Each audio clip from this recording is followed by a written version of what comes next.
அந்த சிகப்போட ஆற வச்சது எல்லாத்தையுமே வந்து பவுடர் பண்ணி இந்த மாதிரி கண்டெய்னரில் போட்டு வச்சுக்கோங்க.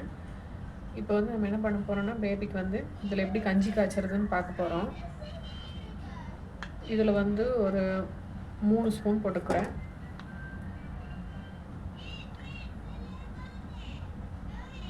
3 ஸ்பூன் போட்டுட்டு சுகர் வேணால் ஒரு 1½ ஸ்பூன் வந்து ஆட் பண்ணிக்கோங்க.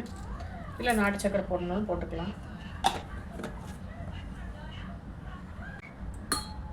மில்க் வந்து ஒரு 1/2 டம்ளர் ஊற்றிக்கலாம் அதுலேயே.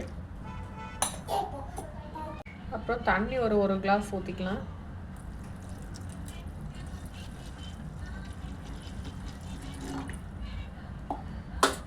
எல்லாத்தையும் மிக்ஸ் பண்ணி விடணும். நல்லா கட்டி இல்லாமல் நல்லா கரைச்சி விட்டணும். கரைச்சி விட்டுட்டு தான் அடுப்பில் வைக்கணும், இல்லைன்னா கட்டி கட்டியாக ஆகிடும். நீங்கள் எல்லாம் ஒரு விஸ்க் இருந்தால் கூட எடுத்து அப்படியே நல்லா இது பண்ணி விட்டீங்கன்னா சுத்தமாக கறந்துடும்.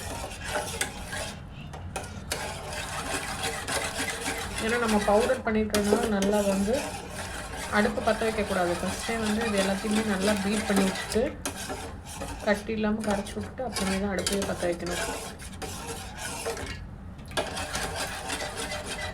நீங்கள் தண்ணிக்கு பதிலாக ஃபுல்லாகவே பாலே ஊற்றி கலர்னாலும் கலரி வச்சுட்டு அப்புறமேல் நீங்கள் அடுப்பை பற்ற வைக்கணும். ஃபஸ்ட்டே பற்ற வச்சிட்டிங்கன்னா நல்லா வந்து கட்டி கட்டி ஆகிடும். அப்புறம் கஞ்சி வந்து வேகவும் வேகாது, ஒவ்வொரு இடத்துல கட்டி கட்டியே திரியாக இருக்கும். இப்போ நம்ம அடுப்பை ஆன் பண்ணிக்கலாம்.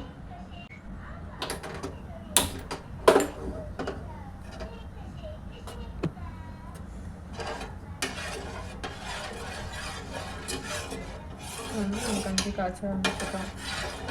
இப்போ வந்து ஹீட் ஆகாத அப்படியே வந்து கொஞ்சம் கெட்டியாக ஆரம்பிக்கும்.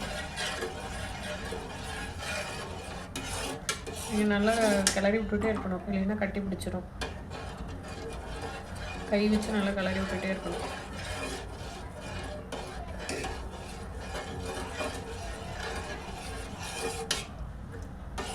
குழந்தைங்களுக்கு இந்த கஞ்சி ரொம்ப பிடிக்கும், சாப்பிட்டுக்குவாங்க. நீங்கள் இனிப்பு போடணும்னாலும் போடலாம், இல்லை இனிப்பு கொடுக்காதவங்க உப்பு கூட போட்டு கொடுக்கலாம். இனிப்பே குழந்தைங்களுக்கு கொடுக்கறதில்ல அப்படின்னா நீங்கள் லைட்டாக உப்பு ஒரு பிஞ்சு ஆட் பண்ணி நீங்கள் அப்படியே கஞ்சியாக காய்ச்சி நீங்கள் அப்படியே கொடுக்கலாம். குழந்தைங்க நல்லா சாப்பிட்டுக்குவாங்க, நல்லா டேஸ்ட்டாகவும் இருக்கும்.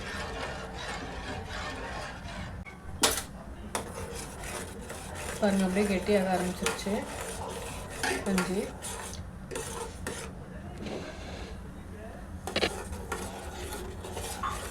இதெல்லாம் நல்லா பபிள்ஸ் மாதிரி விட ஆரம்பிக்கும். அப்படியே நல்லா கொதிக்க ஆரம்பிக்கும். கொஞ்ச நேரத்தில் அப்படி கெட்டியாக ஆரம்பிச்சிடும்.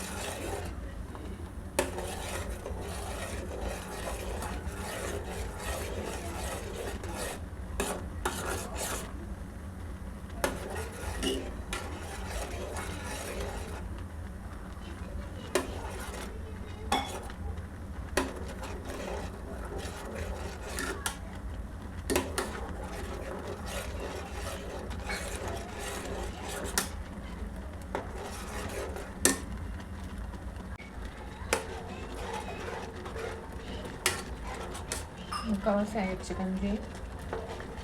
இன்னும் கொஞ்ச நேரம் வெந்ததுன்னு போதும். இது வந்து ராகி கூழ் மாதிரி ரொம்ப நேரம் காய்ச்சணும்னு இல்லை, இது சீக்கிரமாக வெந்துடும். ஏன்னா நீங்கள் அவள் வந்து ஆல்ரெடி வந்து வறுத்துருக்கீங்க, அப்புறம் அந்த கடலை இது எல்லாமே போட்டிருக்கறனால பொட்டுக்கடலை முந்திரி இதெல்லாம் போட்டோம்னா சீக்கிரமாக கெட்டி ஆகிடும். நீங்கள் தண்ணி வந்து கொஞ்சம் ஜாஸ்தியாக ஊற்றிக்கோங்க. ஒரு பெரிய கிளாஸில் 1 கிளாஸ் ஊற்றுனீங்கன்னா அந்த 3 ஸ்பூன் மாவுக்கு கரெக்டாக இருக்கும். ஃபைனல் ஸ்டேஜ் வந்துருச்சு கஞ்சி.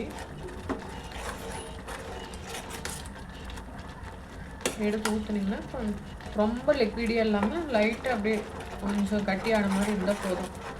ஏன்னா ரொம்ப கட்டியாகாமல் கூழ் மாதிரி கொடுக்குறவங்களுக்கு இது ஓகேவாக இருக்கும். இல்லை நான் உங்களுக்கு இன்னும் கொஞ்சம் கெட்டியாகணும், இன்னும் கொஞ்சம் நேரம் அடுப்பில் வச்சு நல்லா பாயில் பண்ணிங்கனாவே கெட்டியாகிடும். இல்லை நான் லிக்விடாக கொடுத்துட்ருக்கேன் அப்படிங்கிறவங்களுக்கு இந்த ஸ்டேஜ் கரெக்டாக இருக்கும்.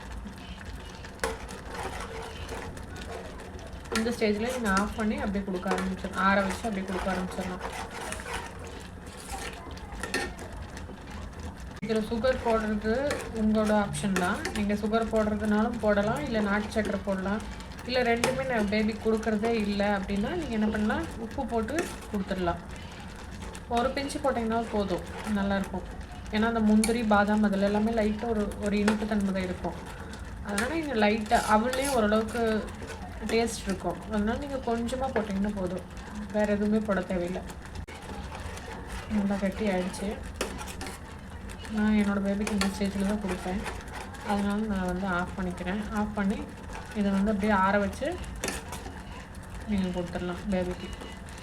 கஞ்சி வந்து நல்லா ஆற வச்சு நம்ம அப்படியே கொடுக்க ஆரம்பிச்சிடலாம். நல்லா ஆறிடுச்சு கஞ்சி. அப்படியே நீங்கள் இப்படி ஸ்பூனில் எடுத்து பார்த்தீங்கன்னா தெரியும், ஓரளவுக்கு நல்லா கெட்டியாகிடுச்சு. கரெக்டான ஸ்டேஜ் இப்போ கொடுக்க ஆரம்பிக்கலாம்.